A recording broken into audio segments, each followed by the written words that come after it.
Привет, дорогие друзья! Очень важное видео, которое я бы хотел, чтобы вы посмотрели все, для того, чтобы что-то поняли. Кое-что очень важное, да, небольшое вступление, смотрите, прогремел на весь мир фильм «Джокер», и все тогда начали заделываться Джокерами, футболки с Джокерами и так далее, где сейчас эти футболки лежат на чердаках, пылятся. То есть одно вытесняет другое. Появился фильм «Игра в кальмара». Боже мой, какой витиеватый, крутой сюжет, все стали кальмарами, теперь забыли.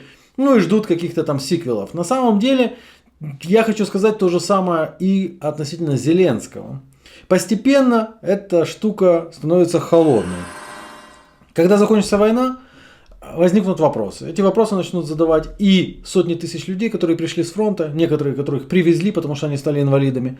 Эти вопросы, наконец-то, я надеюсь, начнут задавать родственники тех погибших, кого не эвакуировали в первые дни, на кого забили местные власти, подчиняющиеся центральным властям и так далее. Эти вопросы начнут звучать. Что делать с экономикой? Я тебе деньги на демократию давал? Давал. Где деньги? Где деньги? Почему во время войны происходила коррупция больше, чем до войны? Начальника. Кто ответит за вот это, за то, за пятое, десятое? Вне войны эта телега будет ехать совсем по-другому. И Зеленский, будь он человеком умным, он ушел бы на пике. Вот пик был, мы его уже прошли, да? Я не держусь за власть, все. Выборы, следующие выборы, извините, но без меня. Но Зеленский человек тупой. Поэтому он будет цепляться своими коготками за власть изо всех сил. Где демократия? Нет демократии. Нет, нет. А зачем деньги давал? Он человек тупой. И поэтому он защищает себе поле полностью. Всю политическую активность подавляют, используя опять-таки войну. Всем закрывают рты. Делают они это очень тупо, слишком на виду. Они хотят оставить буквально две партии, которые сами же создадут. Ну, три. Первая, конечно, «Слуга народа». Может быть, переименуют ее в партию Зеленского для того, чтобы избавиться от негативного бэкграунда. А о нем я сейчас расскажу. Вторая партия – это какие-то там партия «Послушные жалкие псы», к примеру. Ну и третья партия какого-нибудь, партия Стерненко. Все довольны, все нормально. Продолжаем рулить, продолжаем воровать. А что с остальными? Остальные надо запретить. Партию Шария Зеленский запретил раньше, чем партию политики Путина. Да, была такая партия, она оказалась менее пророссийской, чем партия Шария. Основание для запрета партии Шария была ее пророссийскость. Первое – это полная ложь. Второе – нет даже понятия такого пророссийскости. Как измерять ее? Шкалы также не существует. Но надо же запретить. И запретили, подтянули Верховный суд. В Верховном суде начали тулить дичь о том, что я за 5 лет до создания партии снимал видео, в котором критиковал украинскую власть. А это, конечно же, пророссийская оппозиция и так далее. Но они решили закреплять эту тему, чтобы все это законодательно закрепить. Это «Слуга народа» Галина Янченко. Вот эта вот телка с герпесом на губе разработала методологию и совместно с фракцией «Голос», очень мощной фракцией, внесла в форме законодательства на рассмотрение Верховной Рады законопроект. Нужны пояснения к законопроекту, и поэтому вот это вот чучело огородное объясняет, какие партии являются пророссийскими на самом деле, и главное, почему. Янченко ломает голову, как привязать партию Шария к пророссийскости, и потом выдает следующий текст. Партия Шария, наряду с другими партиями, готовила почву для полномасштабного вторжения России. Ну, это же четко законодательно понятно. Готовили почву. Начнем приготовление с шоколадной земли. На сковородку добавляем сахар, воду. А далее эта Янченко пишет, что партия Шария наряду с другими пророссийскими партиями вошли в оккупационные администрации многих захваченных рашистами городов. Это, конечно, полное вранье. Если у этого чучела есть такая информация, то мы можем все пройти туда и попросить у нее рассказать о таких многих городах и о многих наших представителей. У нее, конечно же, этого нет. Но у меня есть кое-что другое. Смотрите, я согласен.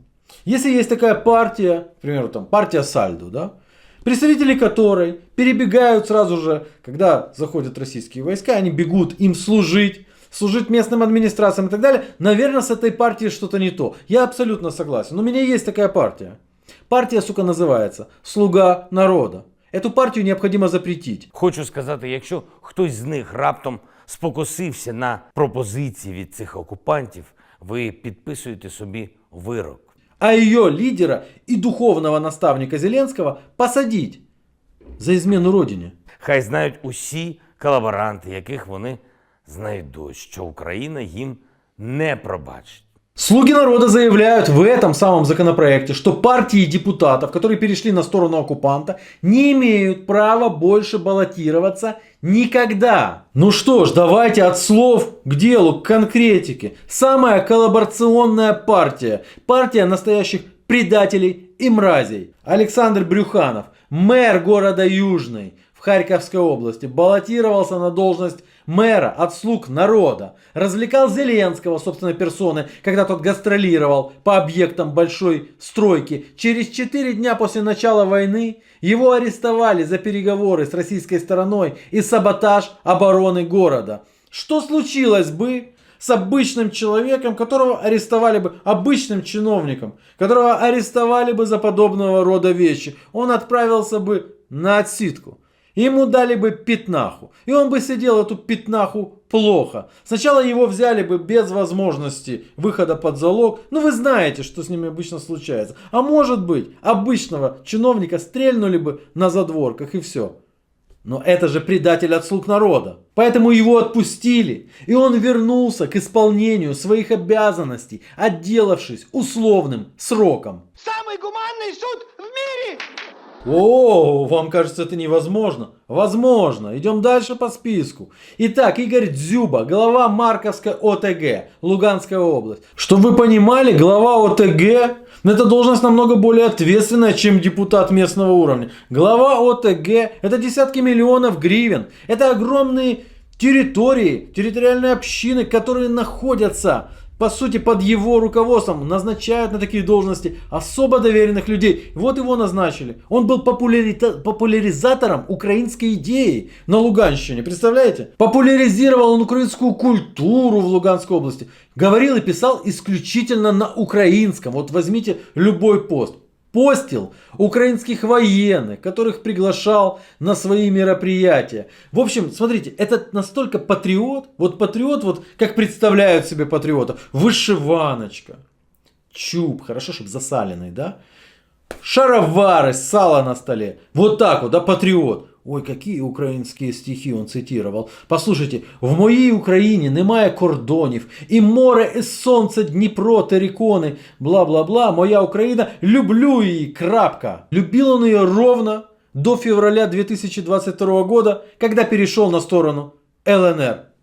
Любил и разлюбил. Вийди отсюда, разбійник ты. Он поблагодарил Россию за объединение, наконец-то, Луганской области. Вы просто представьте, сколько вот таких вот в «Слуге народа». Если бы Российская Федерация реально прошла бы дальше, да закрепилась, да вы бы прозрели от этих перебежчиков. Ковалев Алексей Иванович, 33-летний народный депутат от «Слуг народа», Херсонская область, перешел на сторону Российской Федерации. Народный депутат-перебежчик – это очень большой козырь для Российской Федерации. Это большое имиджевое пополнение. Of course! И в благодарность за то, что он перебежал на сторону Российской Федерации, Российская Федерация не выделяет ему охраны, даже после нескольких покушений. В результате его убивают в его собственном доме, на его глазах душат его жену, они оба умирают. Убийцы скрываются, их уже никто никогда не поймает, потому что у следствия нет зацепок. Следующий, Юрий Ковалев. Это родной брат вот этого вот депутата-перебежчика. Он был депутатом Херсонского облсовета от партии «Слуга народа». Был назначен россиянами директором производственно-экспериментального завода по разведению рыб. Знаете, как говорят, он рыб кормит. Но не в том значении. Надежда Антонова, секретарь Ольховского сельсовета от «Слуги народа». Когда населенный пункт был оккупирован, пошла на сотрудничество с российскими военными. Когда российские военные покинули район, они забыли забрать ее с собой. В результате она попала в руки СБУ. Теперь, скорее всего, ей будет гарантирован пожизненный срок. Но перед этим, конечно же, с пытками и унижениями. Валентина Гладкова, депутат Беловодского сельсовета, партия «Слуга народа», при российской оккупации заняла пост заместителя главы района. Если бы она не была депутатом от «Слуг народа», то, конечно, ее бы русские никуда не назначили. Благодарим за это Зеленского. Спасибо, Зеленский, за кадры для Российской Федерации. Да я вам дякую. Сергей Клецкий сейчас выполняет роль заместителя главы администрации Скадовска при российских властях. До этого он был верным служителем церкви Зеленского в рядах партии «Слуга народа». У нас было много депутатов в Мариупольском горсовете. Никто из них не пошел служить русским. В отличие от «Слуг народа». Сергей Косенко, депутат Мариупольской райрады от «Слуг народа», теперь украшает сайт «Миротворец», который также застенчиво указывает партийную принадлежность депутата. Косенко является помощником главы Мариупольской администрации, назначенной российской властью. Был депутатом, стал российским чиновником. Спасибо, Зеленский. Да я вам дякую. Дуже вдячний. Вадим Кудиков, депутат Липецкого сельсовета. В Харьковской области от «Слуг народа», конечно же. Пришли русские и сделали из него главу села. О, Вадим Кудиков верой и правдой служит новым хозяевам. И говорит Зеленскому: спасибо, Владимир Александрович, ты дал мне путевку в жизнь. Ну так что там вонючка из «Слуги народа» в своем законопроекте? Все, она остается при своем. Так надо запретить «Слугу народа» завтра. Вчера надо было запретить, когда массово перебежчики начали бежать служить Российской Федерации. Не? Ну мы продолжим. Светлана Пасечник, депутат Купенского горсовета. У нас в Купенске тоже были депутаты, только они не воспользовались возможностью построить карьеру в рядах российских чиновников. А Светлана Пасечник от «Слуги народа» воспользовалась и помогла русским ввести на территории Купенска систему российского образования. Спасибо вам большое за поддержку и доверие. А русские в благодарность назначили Светлану главой Купенского регионального центра профессионального образования. Слушайте, но русские же оставили Купенск. Да, дело в том, что сбежали и оставили Светлану. Что было бы со Светланой, если бы не? Я говорю, скажи, мисс Лори, до свидания. Ну, конечно, 10 лет, 15 лет. Вплоть до ПЖ, пытки, допросы, все как обычно. Внести флюгегехаймен.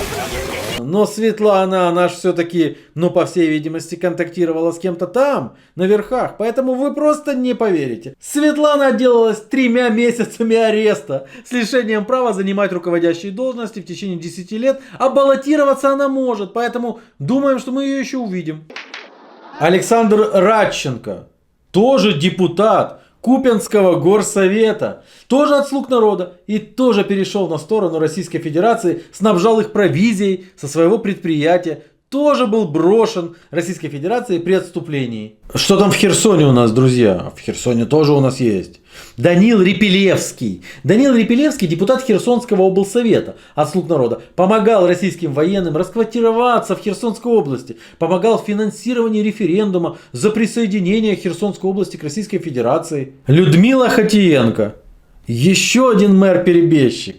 И, конечно, от «Слуг народа» сделаем сильную громаду вместе с Россией. Имела в виду Людмила, по всей видимости, поблагодарила Зеленского за хорошую предвыборную кампанию. Ну и продолжает работать в составе власти Российской Федерации. Мы перемещаемся в Старобельск. Елена Цовма, депутат Старобельского райсовета от «Слуг народа». Была депутатом, а стала замглавы администрации Марковского района. Спасибо, Владимир Зеленский, жизнь удалась. Спасибо вам большое за поддержку и доверие. Купенск. Опять. Там Зеленский своим указом, представляете, специальным указом назначает на должность главы Купенской райадминистрации Снежану Чернову. Снежана благодарна Зеленскому, и в феврале она указом уже другого президента становится руководителем Куриловской громады, где она возглавляет референдум по присоединению территории к Российской Федерации. При отступлении вполне себе традиционно была брошена россиянами и попала в руки СБУ уже при самостоятельной попытке бегства. Константин Шостак, тоже херсонский товарищ, баллотировался тоже депутатом от «Слуги народа». По квоте партии был назначен директором коммунального предприятия «Три колодца» Херсонского городского совета. Ну, ввиду того, что колодца 3, можно пить с одного, это колодец Зеленского, второй это колодец Путина и третий колодец Лукашенко, к примеру. Почему нет? Кучкудук сразу же в феврале 22-го начал работать с российскими властями. Как же так получается, что у «Слуг народа» готовят документ о коллаборантах, о коллаборации, рассказывая о том, что если депутаты от какой-то политсилы переходят на служение оккупантам, в таком случае эта политсила должна быть запрещена. При этом упоминают там политсилы, от которой ни один человек не пошел работать с русскими. И забывают, совершенно забывают про свою собственную политсилу, про свою собственную партию. Самих себя они не запретят. Я ж не лох. Зеленский самого себя гражданства не лишит. Они самих себя не могут посадить, правда ведь? Первый раз. Они могут делать все, что хочешь. Они могут воровать, они могут прямо плевать в лицо, покупая машины за предельной стоимостью. Я за машину родину продал. Дворцы нахрен тогда, когда собирают копейки, еще и эти копейки воруют на армию. From the sky. Они могут совершать ДТП и не нести ответственность. В таких случаях с ружьем 150, просто как бонус. Да, они могут убить кого хочешь, и ничего им не будет. Потому что это Зеленский, потому что это банда Зеленского. А других они будут обвинять в предательстве, в воровстве, в коррупции, в чем угодно. В том, чем они занимаются каждый день. И какие же надо быть тварью тупой, чтобы не видеть того, кто такой Зеленский и кто такая вся его клика. Но когда-нибудь понимание придет. И когда-нибудь все увидят, какая партия была самая предательская. В какой партии было больше всего коллаборантов. И кто больше всего сдал Украину до этого, размахивая флагом, ходя в вышиванке и читая стихи «Украина мыла». У меня все. Пока что. Хороший список, правда? Далеко не полный. Если я просто начну перечислять всех, то я 3 дня видео записывать буду.